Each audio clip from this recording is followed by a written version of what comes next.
दिल्ली से धन परिवर्तन का रैकेट चलाने वाले बड़े गिरोह का भंडाफोड़। यूपी एटीएस ने 2 आरोपियों उमर गौतम, जहांगीर आलम को दिल्ली से गिरफ्तार किया। आईएसआई से होती थी फंडिंग। यूपी पुलिस का दावा, 1000 लोगों का धर्म परिवर्तन कराया। लालच देकर गरीबों, मूक बधिर स्कूलों के छात्र और महिलाओं का धर्म बदलवाते थे। कई राज्यों में फैला है नेटवर्क।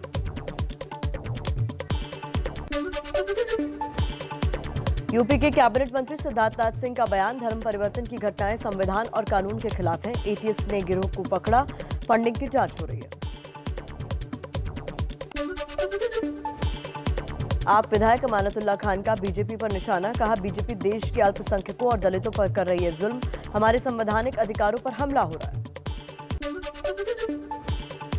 देश में केंद्र सरकार के वैक्सीनेशन के पहले दिन रिकॉर्ड तोड़ टीकाकरण, एक दिन में करीब 81 लाख लोगों को लगाई गई वैक्सीन।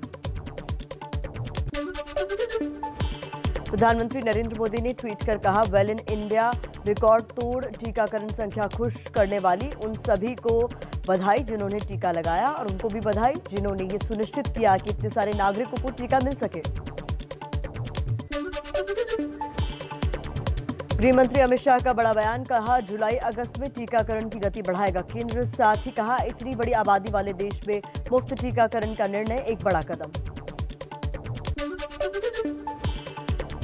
एमपी में वैक्सीनेशन का बना रिकॉर्ड, एक दिन में लगे 15 लाख से ज्यादा डोज। एमपी सरकार ने 10 लाख से ज्यादा टीका लगाने का लक्ष्य रखा था। एमपी के मुख्यमंत्री शिवराज सिंह चौहान ने रिकॉर्ड टीकाकरण होने पर जताई खुशी, कहा अगर संपूर्ण वैक्सीनेशन हो गया तो खोल सकते हैं कॉलेज, कोचिंग संस्थान। एमपी सरकार 1, 2 और 3 जुलाई को फिर चलाएगी महाअभियान। कर्नाटक में भी एक दिन में लगे 10 लाख से ज्यादा टीके। केंद्र द्वारा फ्री टीकाकरण अभियान में एमपी के बाद दूसरे नंबर पर रहा कर्नाटक। यूपी में 6,74,546 टीके एक दिन में लगे, जबकि गुजरात में 5 लाख से ज्यादा और हरियाणा में 4,72,000 टीके लगे। नोएडा में वैक्सीनेशन महाअभियान को देखकर उत्साहित दिखे लोग। टीकाकरण की सुस्त रफ्तार में आई नई जान। वैक्सीनेशन सेंटर में ऑन द स्पॉट भी हुआ रजिस्ट्रेशन। महाराष्ट्र में 30 से 40 साल वालों के लिए अलग से वैक्सीनेशन अभियान का किया गया आयोजन। काम करने वाले लोगों को जल्दी से जल्दी वैक्सीन देने का सरकार का प्लान। सीधे वैक्सीन केंद्र पर जाकर रजिस्ट्रेशन की सुविधा। फर्जी वैक्सीनेशन कैंप घोटाले मामले में मुंबई पुलिस ने तीसरी एफआईआर दर्ज की। खार पुलिस थाने में आरोपी राजेश पांडे, संजय गुप्ता समेत 4 लोगों के खिलाफ केस दर्ज। इस साल भी नहीं होगी अमरनाथ यात्रा, कोरोना संकट की वजह से अमरनाथ यात्रा रद्द करने का फैसला। 28 जून से श्रद्धालु ऑनलाइन कर सकेंगे बाबा बर्फानी के दर्शन। देश में कोरोना से हुई मौतों पर 4 लाख रुपए मुआवजे पर सुप्रीम कोर्ट ने फैसला सुरक्षित रखा। सुप्रीम कोर्ट में सरकार की दलील, मुआवजे से ज्यादा कोरोना से निपटने पर जोर। मुआवजा देने को बताया आर्थिक रूप से अव्यावहारिक। भारत के पहले beyond visual line of site medical drone के 100 घंटों का ट्रायल बेंगलुरु के गोरीबिदनूर में शुरू। इस ड्रोन को बेंगलुरु की कंपनी थ्रोटल एरोस्पेस सिस्टम ने तैयार किया है। मेडिकल इमरजेंसी में किया जाएगा इस्तेमाल। अयोध्या में विकास कार्यों को लेकर पीएम मोदी 26 जून को करेंगे समीक्षा बैठक। बैठक में वीडियो कॉन्फ्रेंसिंग के जरिए शामिल होंगे पीएम। अयोध्या के विकास का विजन डॉक्यूमेंट भी देखेंगे पीएम। सीएम योगी और कई बड़े अधिकारी शामिल होंगे। हनुमानगढ़ी के महंत राजू दास का बयान, कहा अगर ट्रस्ट को चाहिए थी जमीन तो देवेंद्र प्रसाद जी से सीधे क्यों नहीं खरीदी। ट्रस्ट को नहीं लेनी चाहिए थी बिचौलियों से जमीन। सीएम और पीएम से कमेटी गठित करने की मांग। श्री राम मंदिर तीर्थ क्षेत्र ट्रस्ट अयोध्या के ट्रस्टी अनिल मिश्रा भी जमीन खरीद विवाद पर बोलने से बचते नजर आए। एबीपी न्यूज के सवाल पर नहीं दिया कोई जवाब। राम जन्मभूमि ट्रस्ट की फर्जी वेबसाइट बनाकर ठगी करने वाले 5 लोग गिरफ्तार। दिल्ली के रहने वाले हैं 5 आरोपी। वेबसाइट के जरिए लाखों का चंदा लेने का आरोप। धोखाधड़ी और आईटी एक्ट में दर्ज हुआ मामला। कांग्रेस छात्र संगठन एनएसयूआई के सदस्यों को जय श्री राम का संदेश भेजना पड़ा भारी। कोऑपरेटिव कॉलेज जमशेदपुर के अध्यक्ष समेत 8 सदस्यों को सस्पेंड किया गया। वहीं अध्यक्ष कमल अग्रवाल ने कहा, संगठन में रहे या नहीं, जय श्री राम कहते रहेंगे। जमशेदपुर के एनएसयूआई के व्हाट्सएप ग्रुप में कुछ छात्रों के जय श्री राम कहने पर शुरू हुआ था विवाद। लखनऊ में मुख्यमंत्री आवास पर हुई बैठक। राष्ट्रीय महासचिव संगठन बीएल संतोष, संगठन महामंत्री सुनील बंसल, प्रदेश अध्यक्ष स्वतंत्र देव सिंह और दोनों डिप्टी सीएम शामिल हुए। आगामी विधानसभा चुनाव को लेकर चर्चा हुई। पंजाब कांग्रेस का झगड़ा सुलझाने की कवायद लगातार जारी। पंजाब के मुख्यमंत्री अमरिंदर सिंह आज दोबारा होंगे खड़गे कमेटी के सामने पेश, लेकिन नहीं होगी सोनिया गांधी से मुलाकात। राजकुमार वेरका और गुरजीत सिंह समेत 4 नेताओं से मिले राहुल गांधी। आज भी विधायक परगट सिंह समेत पंजाब के 6 मंत्री और 5 विधायकों से राहुल करेंगे मुलाकात। नवजोत सिंह सिद्धू ने एबीपी न्यूज से कहा, राहुल, सोनिया, प्रियंका हमारे बॉस, अमरिंदर कांग्रेस नेतृत्व से बड़े नहीं हैं। अमरिंदर सिंह मेरे लिए दरवाजे बंद करने वाले कौन होते हैं? सिद्धू का आरोप, पंजाब को चलाते हैं सिर्फ 2 परिवार। कैप्टन और बादल में चल रहा है पॉलिटिकल बिजनेस, इसलिए कैप्टन ने बादल से जुड़े सभी मामले दबाए, सिस्टम को बनाया अफसरों का मोहताज। शराब के धंधे में हो रही है लूट। सिद्धू को पंजाब कांग्रेस प्रभारी हरीश रावत का संदेश, कहा पार्टी के माहौल को खराब करने वाला कोई भी बयान ठीक नहीं। एबीपी न्यूज से कहा, मैंने मंगवाई है ऑफिशियल डिटेल। राहुल गांधी से मुलाकात करने वाले पार्टी नेताओं ने बताया सिद्धू के बयान को गलत। कांग्रेस नेताओं ने कहा, जब पार्टी सुन रही है बात तो ऐसे बयानों का क्या मतलब?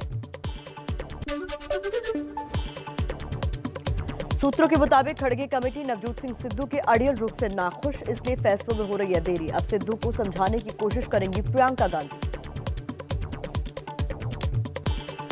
चलिए कुछ और खबरों पर नजर डाल लेते हैं फटाफट अंदाज में। नहीं खत्म हो रहा पंजाब में विधायकों के परिवार वालों को नौकरी देने का बवाल। सांसद प्रताप बाजवा ने अपने भतीजे से 3 दिन में नौकरी छोड़ने की अपील की। विपक्ष के साथ साथ पार्टी में भी हो रहा था विरोध। पंजाब के पूर्व मुख्यमंत्री प्रकाश सिंह बादल 22 जून को कोटकपुरा गोलीकांड मामले में एसआईटी के सामने होंगे पेश। 2015 के कोटकपुरा फायरिंग केस में एसआईटी पूछेगी सवाल। पंजाब दौरे पर दिल्ली के सीएम अरविंद केजरीवाल का ऐलान, सिख ही होगा आम आदमी पार्टी का सीएम उम्मीदवार। सीएम के चेहरे के साथ पंजाब विधानसभा चुनाव में उतरेगी पार्टी। अरविंद केजरीवाल ने नवजोत सिंह सिद्धू पर कहा, कांग्रेस के वरिष्ठ नेता है सिद्धू, मैं उनका सम्मान करता हूं, उनके बारे में किसी को नहीं करनी चाहिए हल्की बात। दिल्ली के मुख्यमंत्री अरविंद केजरीवाल की मौजूदगी में पंजाब के पूर्व आईजी कुंवर विजय प्रताप आप में शामिल हो गए। इस मौके पर केजरीवाल ने कहा, कुंवर विजय प्रताप कोई राजनीतिज्ञ नहीं है, उन्हें आम आदमी का पुलिस वाला कहा जाता था। पूर्व आईजी विजय प्रताप के आम आदमी पार्टी से जुड़ने पर भड़के अकाली नेता विक्रम मजीठिया ने इसे आईपीएस और यूपीएससी का धब्बा बताया। कहा, अपनी राजनीतिक महत्वाकांक्षा को पूरा करने के लिए बेअदबी जांच को जरिया बनाया। पंजाब के दौरे पर दिल्ली के सीएम अरविंद केजरीवाल ने अमृतसर के दुर्गियाना मंदिर में पूजा की। स्वर्ण मंदिर में भी टेका माथा। जम्मू कश्मीर पर प्रधानमंत्री मोदी की बैठक से पहले कांग्रेस की अहम बैठक। आज पूर्व पीएम मनमोहन सिंह की अध्यक्षता में कांग्रेस की कश्मीर मामलों की कमेटी की मीटिंग। कांग्रेस नेता पी चिदम्बरम ने फिर उठाई जम्मू कश्मीर को पूर्ण राज्य का दर्जा देने की मांग। चिदम्बरम ने कहा, जम्मू कश्मीर रियल एस्टेट का हिस्सा नहीं, पूर्ण राज्य का दर्जा मिले। चिदम्बरम के बयान पर बीजेपी का पलटवार। दिल्ली से बीजेपी सांसद प्रवेश वर्मा बोले, पाकिस्तान की भाषा बोल रहे हैं चिदम्बरम। से एक बड़ी खबर की अब बात कर लेते हैं। यूपी में लालच देकर धर्म परिवर्तन का बड़ा धंधा उजागर हुआ है और ये मामला सिर्फ यूपी तक सीमित नहीं है, बल्कि इसके पीछे इंटरनेशनल साजिश भी बेनकाब हुई है। क्या है ये पूरा मामला, समझिए।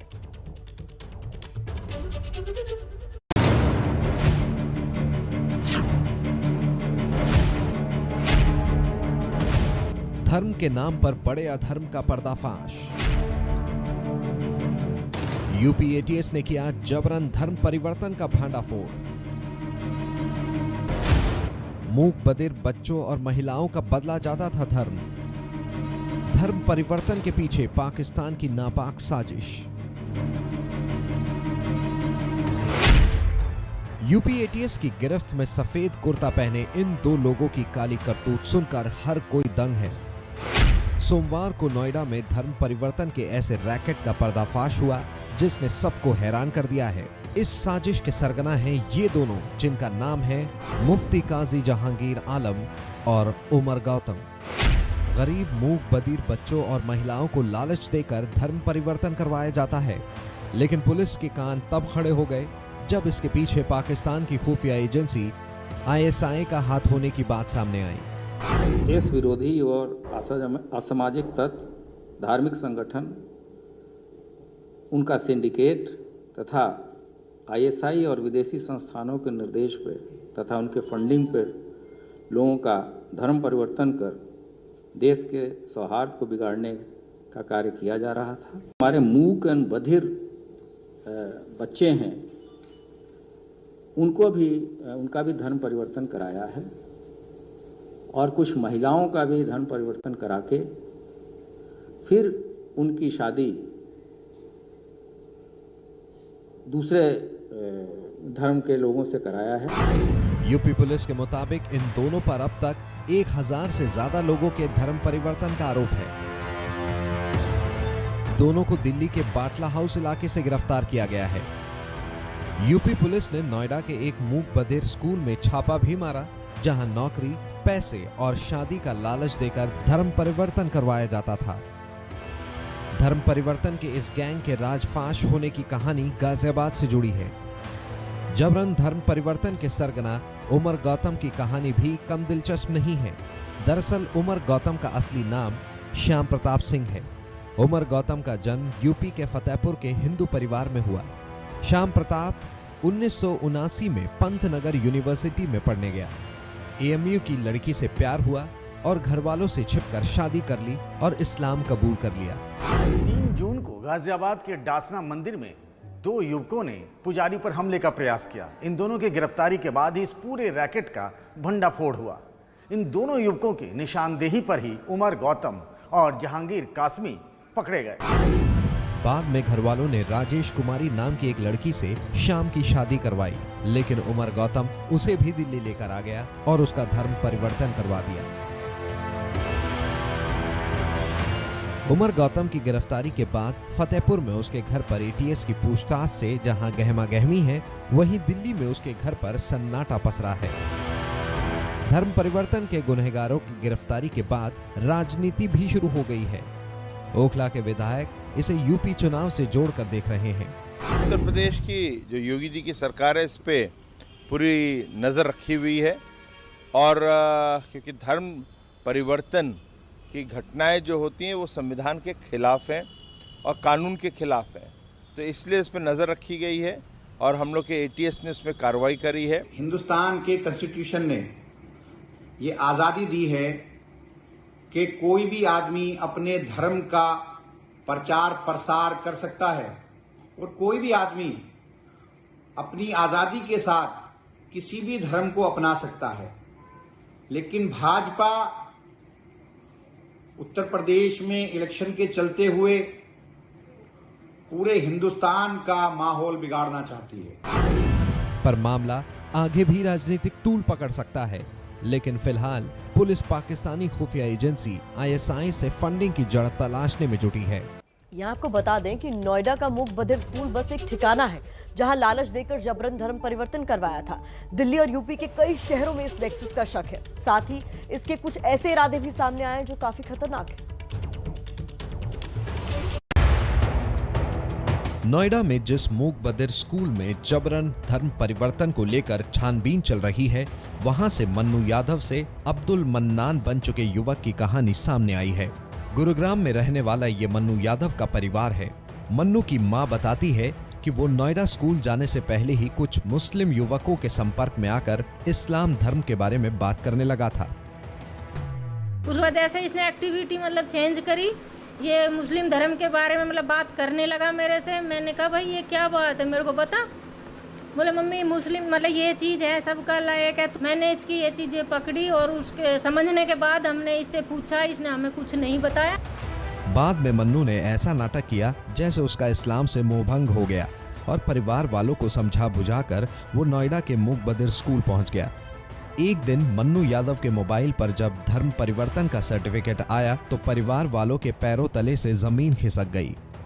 इसने जैसे ही दूसरा पेज पलटा पलटने के बाद इसने देखा कि भी मन्नू यादव अपना धर्म परिवर्तन कर चुका है और इसका नाम अब्दुल मनन कर दिया गया है। 22 साल के युवक को धर्म परिवर्तन से रोका नहीं जा सकता, लेकिन परिवार वालों का दावा है कि नौकरी का लालच देकर मन्नू का धर्म परिवर्तन करवाया गया। मन्नू के पिता का एक वीडियो भी वायरल हो रहा है जिसमें वो सनसनीखेज दावा कर रहे हैं। घर पे बच्चा रोका कि भाई ठीक है गलत है, समझाया नहीं माना, बच्चा रुकने के नाम से नहीं घर से भगने लगा, हमें जान से मारने की धमकी देने लगा और बोलने लगा, अपनी साइन लैंग्वेज कहने लगा कि मैं आतंकवादी बनूंगा और मेरी गतिविधि ये रहेगी, सबको मारूंगा, और मेरे परिवार को भी पूरा खतरा हो गया था। आतंक की तरफ कदम बढ़ाने का दावा वाकई हैरान करने वाला है। इससे पहले कानपुर में भी धर्म परिवर्तन के एक ऐसे ही मामले के बारे में जान लीजिए।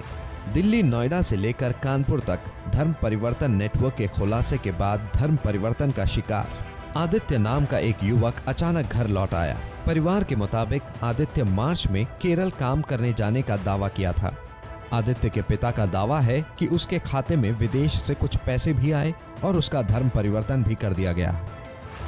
कन्वर्जन सर्टिफिकेट है जो मिला, उसमें हमारे बेटे का नाम बदल करके अब्दुल कादिर कर दिया गया। पुलिस ने हमने उनको सारी सूचना FIR दर्ज करा दी और सारे पेपर भी हमने उनको उपलब्ध करा दिए हैं। कार्रवाई चल रही है।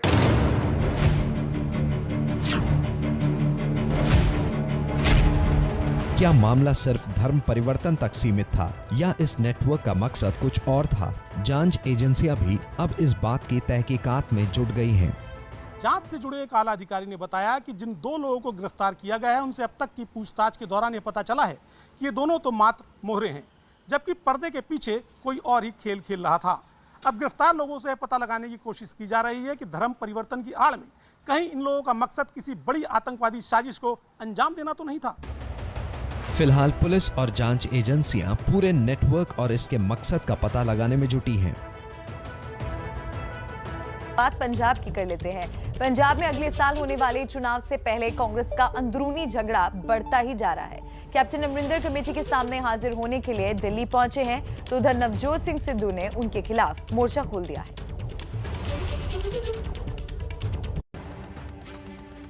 सोमवार को दिल्ली पहुंचे पंजाब के सीएम कैप्टन अमरिंदर सिंह आज सुबह 11 बजे एक बार फिर सोनिया गांधी की बनाई 3 सदस्यों की कमेटी के सामने पेश होंगे। इस 3 सदस्यों की कमेटी को पंजाब में कांग्रेस नेताओं के बीच चल रही आपसी लड़ाई को सुलझाने के लिए बनाया गया है। कैप्टन अमरिंदर की इस कमेटी के सामने ये दूसरी बार पेशी हो रही है। कुछ बिंदुओं पर जिनको उन्होंने पहले कमेटी को बताया था, कमेटी उसमें कुछ और आगे जानना चाहती है, क्योंकि कांग्रेस अध्यक्ष के पास जब रिपोर्ट सौंपी गई है तो कांग्रेस अध्यक्षा ने कुछ जिज्ञासा कुछ बिंदुओं पर प्रकट की है, तो उस पर हम कैप्टन साहब से बातचीत करेंगे। लेकिन इधर कैप्टन दिल्ली पहुंचे हैं और उधर सिद्धू ने उनके खिलाफ एक बार फिर मीडिया के जरिए मोर्चा खोल दिया है। क्या वो आदमी मुझे बोलेगा जो पार्टी बनाई जिसने 3 इलेक्शन हारे, जिसकी जमानत जब्त हुई, वो आदमी जिसको टिकट नहीं दी गई, वो आदमी भागा सोनिया मैडम के पास गया। मैं कह रहा हूं जब से राजनीति में पैदा हुआ हूं, समझे, 17 साल में किसी से एक ओहदा मांगा हो, एक पोजीशन मांगी हो, तो नवजोत सिंह सिद्धू की राजनीति 0। सिद्धू के ये तीखे बयान उनको हिट विकेट करार दे सकते हैं। इसका अंदाजा कांग्रेस के पंजाब प्रभारी और कमेटी के सदस्य हरीश रावत के बयान से लगने लगा है। राज्य के किसी भी नेता को जब मामला कांग्रेस अध्यक्षा के सामने है और सब लोगों से, मतलब पंजाब कांग्रेस का कोई हिस्सा ऐसा नहीं है जिससे बात नहीं की गई हो, और आज भी जो है जो लोग अपनी बात कहना चाह रहे हैं तो राहुल जी उनकी बात सुन रहे हैं, तो मैं समझता हूँ अखबारों के जरिए कोई बात कहना, मीडिया के जरिए कोई बात कहना किसी के लिए भी ठीक नहीं। कैप्टन के खिलाफ सिद्धू पहले से ही मोर्चा खोले हुए हैं और पिछले दिनों वो भी इस कमेटी से मिले थे।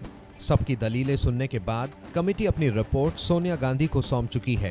कैप्टन को पहले सोनिया गांधी से भी मिलना था, लेकिन अब यह मुलाकात टल गई है।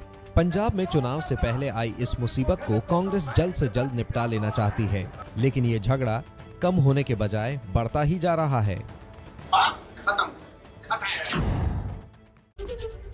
सबसे बड़ा सवाल ऐसे में यही है कि पंजाब कांग्रेस का झगड़ा आखिरकार सुलझेगा कैसे। पंजाब के सीएम कैप्टन अमरिंदर के खिलाफ अपनी ही पार्टी के नेताओं की नाराजगी भारी पड़ रही है। कैप्टन अमरिंदर अपने एक और फैसले से सबके निशाने पर आ गए।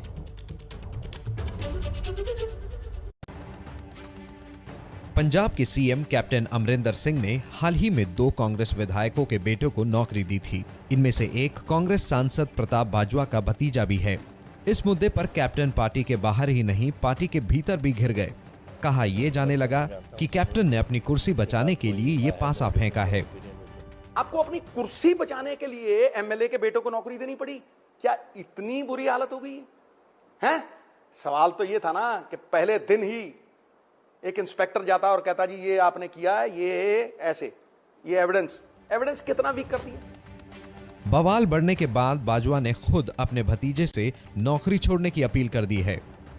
स्टेट में एक अनरेस्ट चल रही है, बहुत सारे नौजवान बच्चे हैं हमारे जिनको नौकरियां नहीं मिल पाई, और ये आज कांग्रेस की, मैं समझता हूँ इसके साथ छवि खराब होने की ये क्वाइट चल रही है। मैं ये चाहूँगा कि इनको, हमारे डिपार्टेड लीडर्स जो हैं उनके लिए ये बहुत एक, मैं समझता हूँ ठीक मैसेज होगा कि अगर ये इसकी इनकारी करें और ना इसको कबूल करें। इस मामले में सीएम कैप्टन अमरिंदर पर सवाल इसलिए भी उठ रहे हैं क्योंकि उन्हें अमीर विधायकों के बेटों पर तो तरस आ गया, लेकिन मानसा जिले के नौजवान रंजीत सिंह को नौकरी देने से मना कर दिया गया।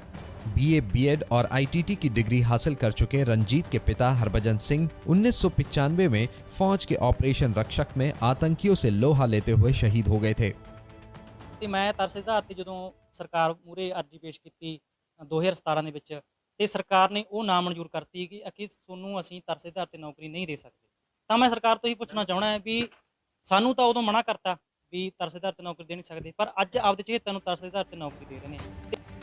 पंजाब में पढ़े लिखे पीएचडी कर चुके नौजवान भी जूस की दुकान चलाने को मजबूर हैं क्योंकि उन्हें नौकरी नहीं मिल रही, लेकिन नेताओं विधायकों को नौकरियों के लिए सरकार के दरवाजे हमेशा खुले हैं। और अब एक खबर मुंबई से आ रही है। बड़ी खबर आपको दे देते हैं कि मुंबई में मंत्रालय को उड़ाने की धमकी देने वाले शख्स को पुलिस ने हिरासत में ले लिया है। धमकी देने वाले शख्स को पुलिस ने हिरासत में लिया है। दरअसल कल शाम मुंबई पुलिस को ईमेल के जरिए मंत्रालय में धमाके की धमकी मिली, जिसके बाद हड़कंप मच गया। बम स्क्वाड से लेकर डॉग स्क्वाड की तैनाती के साथ ही सुरक्षा भी बढ़ा दी गई। लेकिन जब ईमेल से लोकेशन ट्रेस करके शैलेश शिंदे नाम के शख्स को पकड़ा गया तो शैलेश ने दावा कुछ और ही किया। जानकारी के मुताबिक आरोपी शैलेश बेटे का स्कूल में एडमिशन नहीं होने की वजह से परेशान था।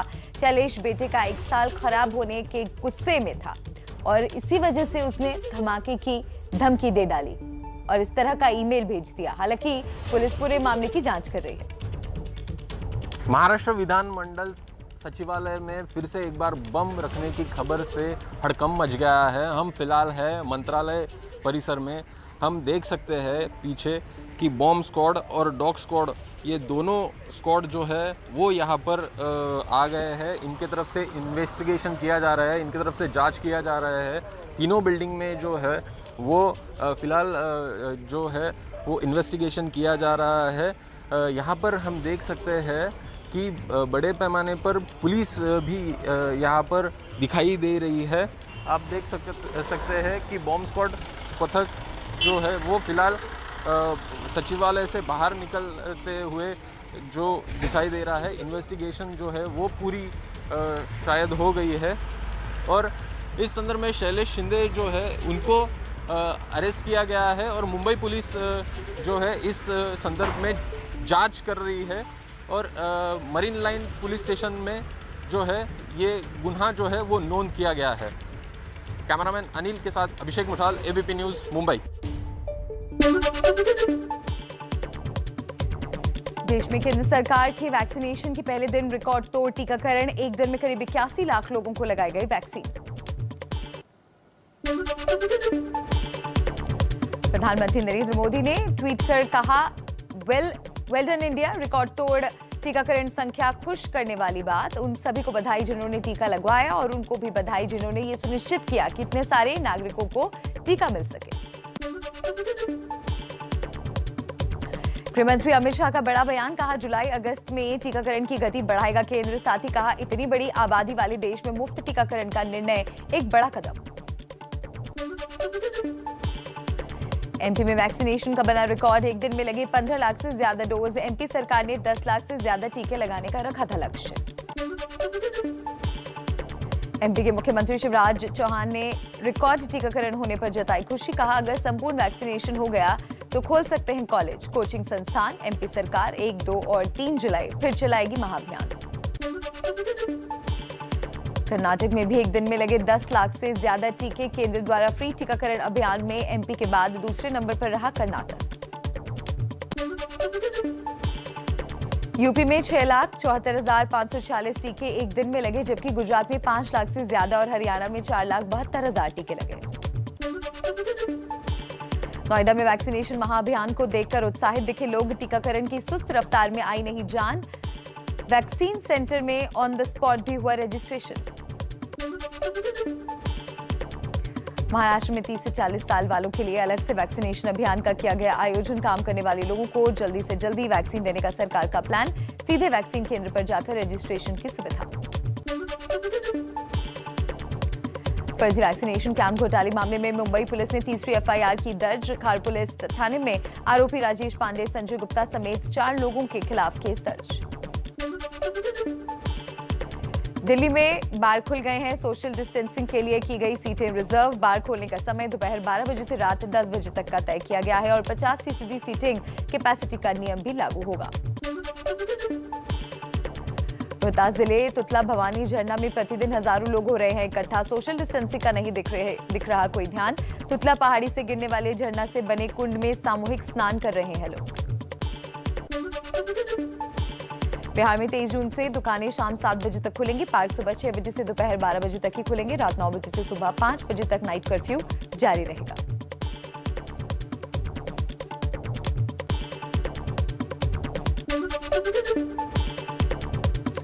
कुछ राज्यों में corona virus delta plus variant के केस लगातार बढ़ते जा रहे हैं। महाराष्ट्र में 21 लोगों में डेल्टा प्लस वेरिएंट की पुष्टि हुई है। राज्य के स्वास्थ्य मंत्री राजेश टोपे ने दी जानकारी। महाराष्ट्र में पिछले 24 घंटे में कोरोना वायरस के 6,270 नए मामले आए सामने। 13,758 लोग डिस्चार्ज हुए और 94 लोगों की कोरोना से मौत हुई। मुंबई में पिछले 24 घंटे में कोरोना वायरस के 521 नए मामले, 685 लोग रिकवर हुए, जबकि 7 लोगों की कोरोना से मौत। दिल्ली में 100 से कम हुआ कोरोना के नए मामलों का आंकड़ा। पिछले 24 घंटे में 89 नए मामले आए सामने, 11 लोगों की मौत हुई। संक्रमण दर 0.16% हुई। इंडोनेशिया में कोरोना के मामलों में रिकॉर्ड तोड़ बढ़ोतरी। पिछले 24 घंटे में 14,536 नए मरीज मिले, 294 लोगों की मौत की खबर। इस साल भी नहीं होगी अमरनाथ यात्रा। कोरोना संकट की वजह से अमरनाथ यात्रा रद्द करने का फैसला। 28 जून से श्रद्धालु ऑनलाइन कर सकेंगे बाबा बर्फानी के दर्शन। देश में कोरोना से हुई मौतों पर 4 लाख रुपए मुआवजे पर सुप्रीम कोर्ट ने फैसला रखा सुरक्षित। सुप्रीम कोर्ट ने सरकार की दलील, मुआवजे से ज्यादा कोरोना से निपटने पर जोर। मुआवजा देने को बताया आर्थिक रूप से अव्यवहारिक। भारत के पहले beyond visual line of site medical drone के 100 घंटों का ट्रायल बेंगलुरु के गैरी बिडनूर में शुरू। इस ड्रोन को बेंगलुरु की कंपनी थ्रोटल एरोस्पेस सिस्टम ने किया है तैयार। मेडिकल इमरजेंसी में किया जाएगा इस्तेमाल। अयोध्या में विकास कार्यों को लेकर पीएम मोदी 26 जून को करेंगे समीक्षा बैठक। बैठक में वीडियो कॉन्फ्रेंसिंग के जरिए शामिल होंगे पीएम। अयोध्या के विकास का विजन डॉक्यूमेंट भी देखेंगे पीएम। सीएम योगी और कई बड़े अधिकारी होंगे शामिल। हनुमानगढ़ी के महंत राजू दास का बयान, कहा अगर ट्रस्ट को चाहिए थी जमीन तो देवेंद्र प्रसाद जी से सीधे क्यों नहीं खरीदी। ट्रस्ट को लेनी नहीं चाहिए थी बिचौलियों से जमीन। सीएम और पीएम से कमेटी गठित करने की मांग। श्री राम मंदिर तीर्थ क्षेत्र ट्रस्ट अयोध्या के ट्रस्टी अनिल मिश्रा भी जमीन खरीद विवाद पर बोलने से बचते नजर आए। एबीपी न्यूज के सवाल पर नहीं दिया कोई जवाब। राम जन्मभूमि ट्रस्ट की फर्जी वेबसाइट बनाकर ठगी करने वाले 5 लोग गिरफ्तार। दिल्ली के रहने वाले हैं 5 आरोपी। वेबसाइट के जरिए लाखों का चंदा लेने का आरोप। धोखाधड़ी और आईटी एक्ट में दर्ज हुआ मामला। कांग्रेस छात्र संगठन एनएसयूआई के सदस्यों को जय श्री राम का संदेश भेजना पड़ा भारी। कोऑपरेटिव कॉलेज जमशेदपुर के अध्यक्ष समेत 8 सदस्यों को किया गया सस्पेंड। वहीं अध्यक्ष कमल अग्रवाल ने कहा, संगठन में रहे या नहीं, जय श्री राम कहते रहेंगे। जमशेदपुर के NSUI के व्हाट्सएप ग्रुप में कुछ छात्रों के जय श्री राम कहने पर शुरू हुआ था विवाद। लखनऊ में मुख्यमंत्री आवास पर हुई बैठक। राष्ट्रीय महासचिव संगठन BL संतोष, संगठन महामंत्री सुनील बंसल, प्रदेश अध्यक्ष स्वतंत्र देव सिंह और दोनों डिप्टी CM हुए शामिल। आगामी विधानसभा चुनाव को लेकर चर्चा हुई। कुछ और खबरों का रुख कर लेते हैं इसी तरह फटाफट अंदाज में।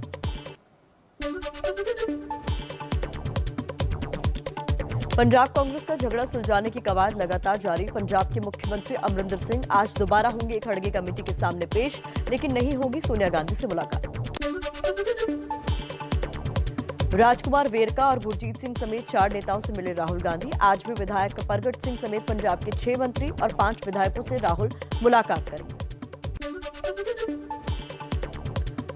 नवजोत सिंह सिद्धू ने ABP न्यूज से कहा, राहुल, सोनिया, प्रियंका हमारे बॉस, अमरिंदर कांग्रेस नेतृत्व से बड़े नहीं है।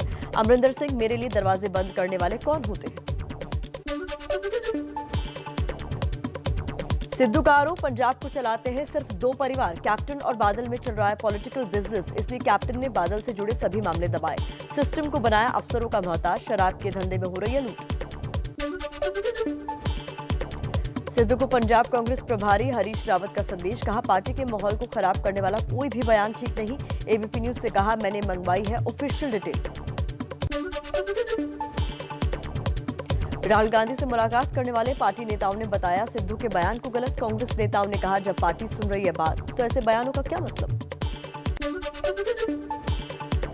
सूत्रों के मुताबिक खड़गे कमेटी नवजोत सिंह सिद्धू के अड़ियल रुख से नाखुश है, इसलिए फैसले में हो रही है देरी। अब सिद्धू को समझाने की कोशिश करेंगी प्रियंका गांधी। नहीं खत्म हो रहा पंजाब में विधायकों के परिवार वालों को नौकरी देने का बवाल। सांसद प्रताप बाजवा ने अपने भतीजे से 3 दिन में नौकरी छोड़ने की अपील की। विपक्ष के साथ साथ पार्टी में भी हो रहा था विरोध। अंतर्राष्ट्रीय योग दिवस पर देश में टीकाकरण का वर्ल्ड रिकॉर्ड बना है। सोमवार को 80 लाख से ज्यादा लोगों का टीकाकरण हुआ।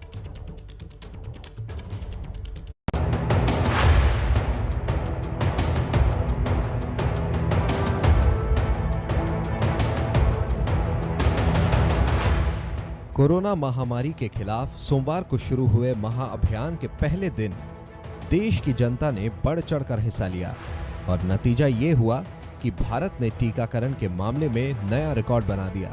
दिल्ली से लेकर भोपाल और शिमला से लेकर जयपुर, रांची, कटरा तक हर प्रदेश के हर शहर में लोग सोमवार को वैक्सीनेशन सेंटर पहुंचे और टीकाकरण के महाअभियान में शामिल हुए और सोमवार शाम तक टीका लेने वाले लोगों की संख्या 80 लाख के पार पहुंच गई। हालांकि सरकार ने हर दिन 1 करोड़ लोगों के टीकाकरण का टारगेट रखा है। अभी तो जल्दी हो रहा है। अच्छा लग रहा है, सरकार द्वारा ये बहुत ही अच्छा प्रयास किया जा रहा है। पहली डोज है मेरी। अच्छा, घर में सबको टीका हो गया? घर में तो जी सबके टीका हो गया। नहीं, मैंने रजिस्ट्रेशन किया था कोविन ऐप पे। यस। कोई दिक्कत ये आपको लग रहा है? नो, थोड़ा सा टाइम देना ही पड़ता है। It is important. रिकॉर्ड तोड़ वैक्सीनेशन पर पीएम मोदी ने देश को बधाई देते हुए ट्वीट किया, रिकॉर्ड तोड़ टीकाकरण की संख्या खुश करने वाली है। कोविड-19 से लड़ने के लिए वैक्सीन हमारा सबसे मजबूत हथियार बना हुआ है। उन सभी को बधाई जिन्होंने टीका लगाया और सभी फ्रंटलाइन योद्धाओं को बधाई जो ये सुनिश्चित कर रहे हैं कि सभी नागरिकों को टीका लग सके। वैक्सीनेशन के मामले में मध्य प्रदेश नंबर 1 पर रहा, जहां 14 लाख से ज्यादा लोगों को टीका लगाया गया। जितना वैक्सीनेशन हुआ उसमें 20% से ज्यादा के लिए मध्य प्रदेश ने लगा दी। अगर संपूर्ण वैक्सीनेशन हो गया तो हम कॉलेज खोल सकते हैं, फिर कोचिंग इंस्टीट्यूट खोल सकते हैं। हम टीकों के जो दिन हैं उनमें टीकाकरण करते ही रहेंगे। अधिकतम टीका लगे इसकी कोशिश करेंगे। 1, 2, 3 जुलाई को फिर हम एक महाअभियान चलाएंगे। टीकाकरण के महाअभियान शुरू होने के बाद उम्मीद की जा रही है कि जुलाई के अंत तक देश में लगभग 50 करोड़ डोज लग चुके होंगे। तो वैक्सीनेशन को लेकर महाअभियान देश भर में जारी है और 18 साल से ऊपर देश के हर नागरिक को जल्दी से जल्दी कोरोना का टीका लग जाए, इसीलिए सरकार टीकाकरण अभियान को और तेज करने की तैयारी में है। देश भर में कोरोना के 28 करोड़ से ज्यादा डोज लगाए जा चुके हैं और रोजाना लाखों की संख्या में लोग टीका लगवा रहे हैं। लेकिन 18 साल से ऊपर के हर नागरिक को टीका लग सके, इसलिए सरकार ने जुलाई से लेकर अगस्त के बीच वैक्सीनेशन अभियान को और रफ्तार देने का टारगेट रखा है। सोमवार को गृह मंत्री अमित शाह ने कहा है कि सरकार इस टारगेट को तेजी से पूरा करेगी। जुलाई और अगस्त में टीके लगाने की रफ्तार को बढ़ाने का भी आयोजन भारत सरकार ने किया है। जानकार पहले ही चेता चुके हैं कि कोरोना की तीसरी लहर अगले 6 से 8 हफ्तों के बीच दस्तक देगी। मतलब सितंबर तक कोरोना की तीसरी लहर का आना बिल्कुल तय माना जा रहा है। इसलिए सरकार की कोशिश है कि सितंबर से पहले देश की बड़ी आबादी को टीके का सुरक्षा कवच दे दिया जाए।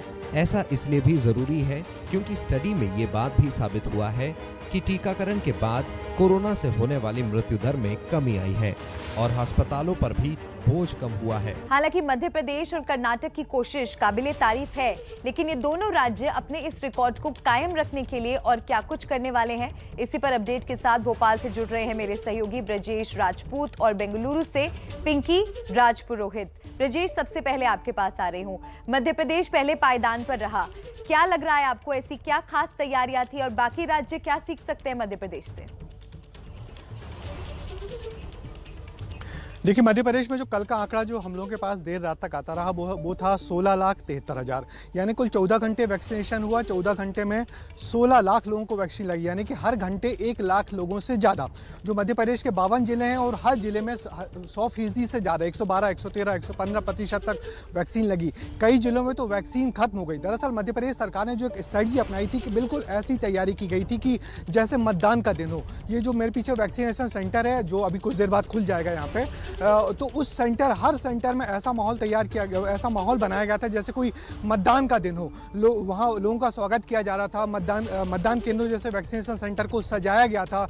लोगों को घरों से लाया जा रहा था। लोगों के लिए व्यवस्था की गई थी। बुजुर्गों को लाने के लिए पूरे लोगों को मोबिलाइज किया गया था और बड़े पैमाने पूरी ताकत झोंकी गई थी कि ज़्यादा से ज़्यादा लोग आएँ। तो शुरुआत में तो थोड़ा रुझान धीरा रहा, मगर शाम होते होते जिस तरीके से गति बढ़ी इसकी, तो निश्चित ही सारे आंकड़े टूट गए। हम इंदौर की बात करें तो इंदौर वो शहर है जहाँ एक दिन में 2 लाख से ज़्यादा टीका लग गया, यानी कि पूरे आगे पीछे के सारे रिकॉर्ड तोड़ दिए। मध्य प्रदेश के जो चारों बड़े महानगर हैं, चारों बड़े महानगरों ने, हम भोपाल की बात करें तो भोपाल में सिर्फ 1 लाख लोगों का लक्ष्य था, मगर भोपाल में हम 1.5 लाख लोगों ने वैक्सीनेशन लगवाया। इंदौर, ग्वालियर, जबलपुर, सभी शहरों में जो जो लक्ष्य था उससे ज़्यादा किया। अब सरकार की स्ट्रेटजी है कि ये जो हमारी स्पीड है इसको और आगे बढ़ाया जाए। मध्य प्रदेश में अब तक कल का जो वैक्सीनेशन का आंकड़ा है, कुल मिला के 25% आबादी को वैक्सीनेटेड किया जा चुका है और आने वाले दिनों में 1 जुलाई, 2 जुलाई और 3 जुलाई को एक ऐसा ही बड़ा अभियान फिर चलाया जाएगा जिससे ज्यादा से ज्यादा बड़ी आबादी काबिले तारीफ है, क्योंकि जो एक्सपेक्टेशन से उससे 1.5 गुना ज्यादा लोगों को अगर डोज दी जाती है और इसी तरीके से इस रिकॉर्ड को अगर आगे भी कायम रखा जाता है तो बहुत जल्द बहुत सारे लोगों को वैक्सीन दे दी जाएगी। पिंकी का रुख करना चाहूंगी, बेंगलुरु से हमारे साथ जुड़ी हुई है पिंकी। कर्नाटक की भी तारीफ हो रही है, दूसरे पायदान पर है, क्या कुछ तैयारियां हैं इस रिकॉर्ड को आगे भी मेंटेन रखने के लिए? बिल्कुल प्रतिमा, कल पूरी तरह से जो है कर्नाटका सरकार तैयार थी वैक्सीनेशन को लेकर, क्योंकि इससे पहले जिस तरह से सेट किया गया था टारगेट, लेकिन वैक्सीन ना होने के कारण वो पूरा नहीं हो पाया था। तो कल जिस तरह से एक टारगेट सेट किया था उसके 2.5 गुना ज़्यादा जो है वैक्सीनेशन कल लगी है। सीधे तौर पर आप सरकार की यही कोशिश होगी कि इस पूरे रिकॉर्ड को जो आगे बरकरार रखे, और यही कारण है कि लगातार सरकार जो ये सुनिश्चित कर रही है कि वैक्सीन का भरपूर स्टॉक जो है वो ज़रूर देखने को मिले। आपको बता दें कि इन 10 लाख प्लस कल वैक्सीन जो लगी है उसमें से 9.76 लाख जो है वो 18 प्लस के एज ग्रुप को लगी है, वहीं 76,000 वैक्सीन जो है वो 45 प्लस एज ग्रुप को लगी है। यानी सीधे तौर पर लोगों को लगातार अवेयर किया जा रहा है। और कर्नाटका में वैक्सीन को लेकर जो है लगातार, क्योंकि लोग हर बार डिमांड जो काफी देखी जा रही थी, क्योंकि लोग यहाँ पर काफी अवेयर है, तो ऐसे में सरकार के सामने भी ये चुनौती थी कि जल्द से जल्द जो है इस टारगेट को पूरा किया जाए। हम भी यही करते हैं ब्रजेश, पिंकी, की ये जो उत्साह है वैक्सीनेशन को लेकर ये आगे भी जारी रहे। बहुत शुक्रिया इन तमाम अपडेट्स के लिए, आगे भी आपका रुख करते रहेंगे। कोरोना को लेकर आईआईटी कानपुर ने एक स्टडी की है। इस स्टडी में एक बेहद ही परेशान करने वाला अनुमान सामने आया है। कोरोना की दूसरी लहर धीरे धीरे शांत पड़ रही है। संक्रमण के आंकड़े कम हो रहे हैं और इसी वजह से अब ज्यादातर राज्य अनलॉक हो चुके हैं। लेकिन आईआईटी कानपुर की स्टडी के मुताबिक एक बड़ा खतरा अब भी बरकरार है, जिसका असर सितंबर से अक्टूबर के बीच में दिख सकता है। स्टडी के लिए IIT कानपुर ने 3 सिनेरियो यानी परिदृश्य चुने हैं। पहले परिदृश्य के मुताबिक ये माना गया है कि 15 जुलाई तक पूरा देश अनलॉक हो चुका है और ऐसे में तीसरे लहर के अक्टूबर में आने का अनुमान है। हालांकि राहत की बात यह है कि इस परिदृश्य में संक्रमण दर कम होने का अनुमान है। दूसरे परिदृश्य में ये भी माना गया है कि देश में सब कुछ सामान्य चल रहा है, लेकिन वायरस म्यूटेट करता है यानी अपना स्वरूप बदल लेता है। तो इस परिदृश्य में तीसरी लहर सितंबर में ही आ जाएगी और संक्रमितों की संख्या दूसरी लहर से भी ज्यादा होगी। तीसरे परिदृश्य में ये माना गया है कि अगर सरकारें सख्ती करती हैं, लोग नियमों का पालन करते हैं, तो इस स्थिति में तीसरी लहर को अक्टूबर के आखिर तक टाला जा सकता है और ऐसा हुआ तो संक्रमण के आंकड़े दूसरी लहर से कम होंगे। कुल मिलाकर कोरोना की तीसरी लहर और उसका कहर इस बात पर निर्भर है कि लोग कितने जागरूक और सरकार कितनी सख्त है। अगर आप ऑनलाइन शॉपिंग की शौकीन हैं और फ्लैश सेल का इंतजार करते हैं तो खबर जानना आपके लिए बेहद जरूरी है।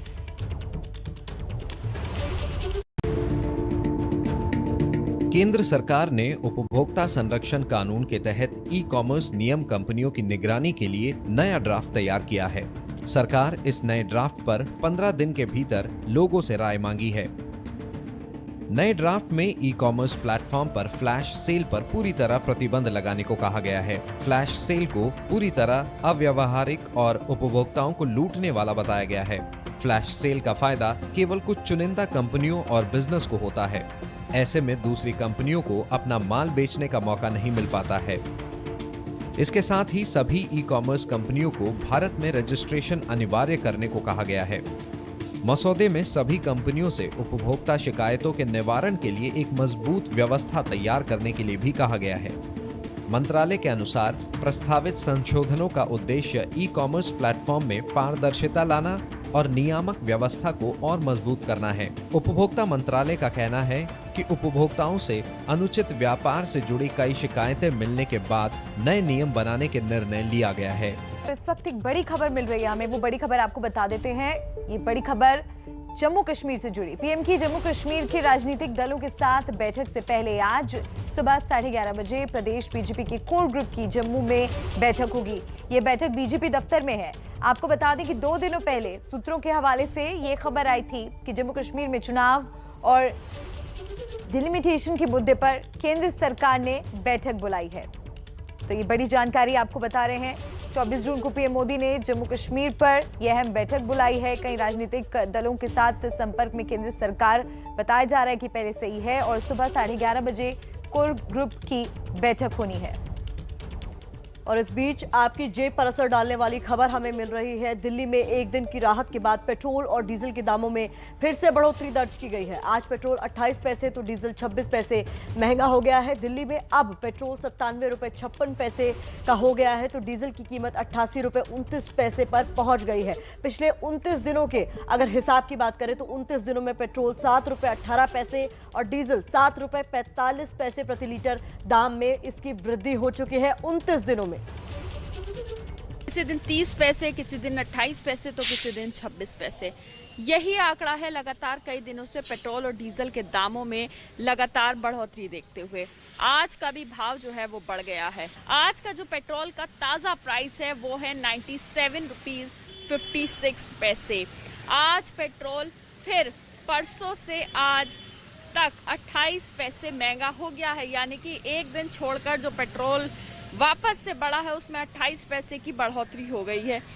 तो वहीं अगर एक बार डीजल पे आ जाएं तो डीजल के दामों में भी बढ़ोतरी देखी जा रही है। 88 रुपीज 29 पैसे आज का डीजल का भाव है। अगर यही हम देखें तो 2 दिन पहले यानी कि परसों ये 26 पैसे कम था, लेकिन आज फिर 26 पैसे महंगा हो गया है। कैमरा पर्सन हेमंत के साथ मध्य एबीपी न्यूज दिल्ली।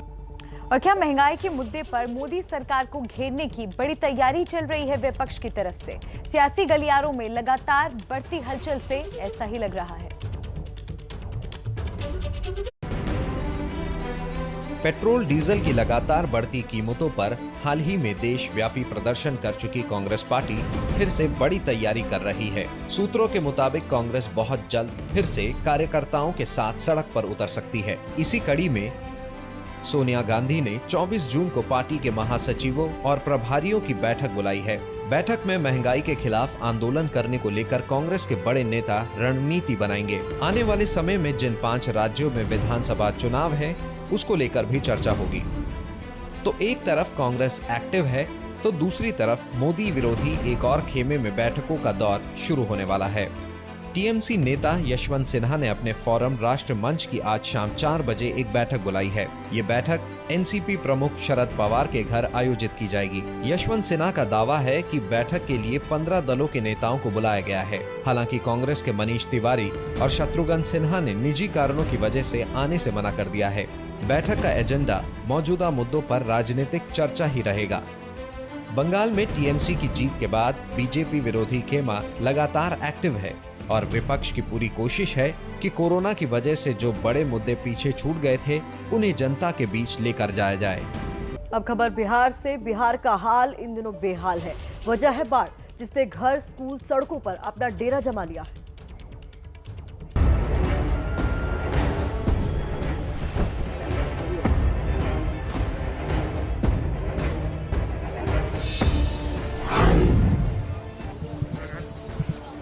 ये नाव भरेगी तब जी, नाव भरेगी तब जाएगी।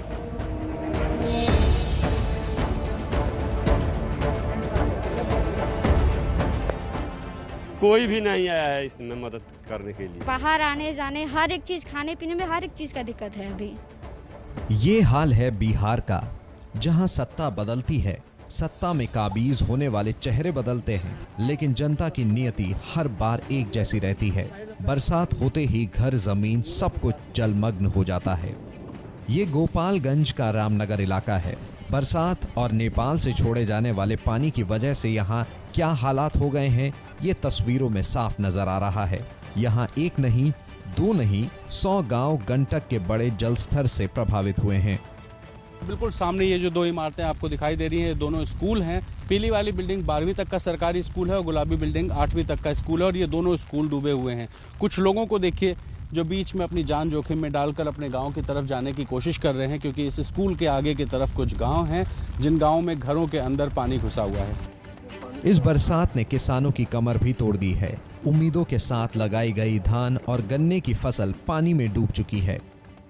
दिक्कत तो सारा लोग अपन अपन प्राण बचा के गाँव में बा, कोई छत पर बा, कोई चौकी पर बा, कोई छान छप्पर पर बा। फसल इसको सब तोप ताप को भटवी से सारा बर्बाद हो गया, कुछ भी नहीं है। चारों तरफ फैले इस पानी में जिंदगी नाव और खेविया के हवाले रह गई है। ना बिजली है, ना आने जाने की सुविधा।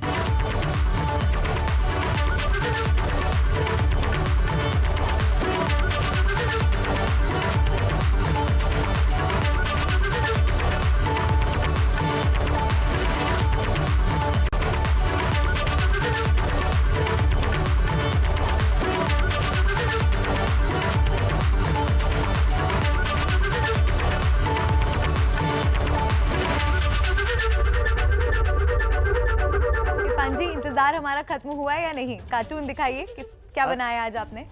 देखिए, आप देख रहे हैं इस कार्टून के अंदर किस तरह से फरहान अख्तर की फोटो मिल्खा सिंह की फोटो की जगह पर नोएडा विकास प्राधिकरण ने लगा दी। तो दौर चाहे जो हो, देश के बाबू अपने ही ट्रैक पर दौड़ते हैं, चाहे इसके लिए उन्हें बड़े से बड़े नामों को पैरों से कुचलना पड़े। और छोटे मोटे नहीं, बहुत बड़े लेजेंड है मिल्खा सिंह, और उनको कौन नहीं जानता, उनकी शक्ल कौन नहीं पहचानता। तो ये छोटी मोटी गलती नहीं थी। और मैंने आपको कहा ना, लिविंग लेजेंड उन्हें हम इसलिए कह रहे हैं क्योंकि कहते हैं ना, लेजेंड्स नेवर डाई। तो याद है ना आपको, हमारी मास्टर क्लास गुरुवार को होगी। आप मेरे साथ में अपनी ड्राइंग बुक को और सब चीज़ें लेकर के यहाँ पर बैठिए, ताकि मैं आपको नए से नए कार्टून बनाना बताऊँ। यहाँ पर हम कार्टून देखने के साथ में आपको कार्टून बनाना भी सिखाते हैं। तो देखिए, हमारा ईमेल आईडी नीचे दिया जा रहा है, जिसके ऊपर आप अपनी एंट्रीज़ को लगातार भेजते रहिए, ताकि आपकी एंट्रीज़ को हम लोग अपनी स्क्रीन पर दिखा सकें।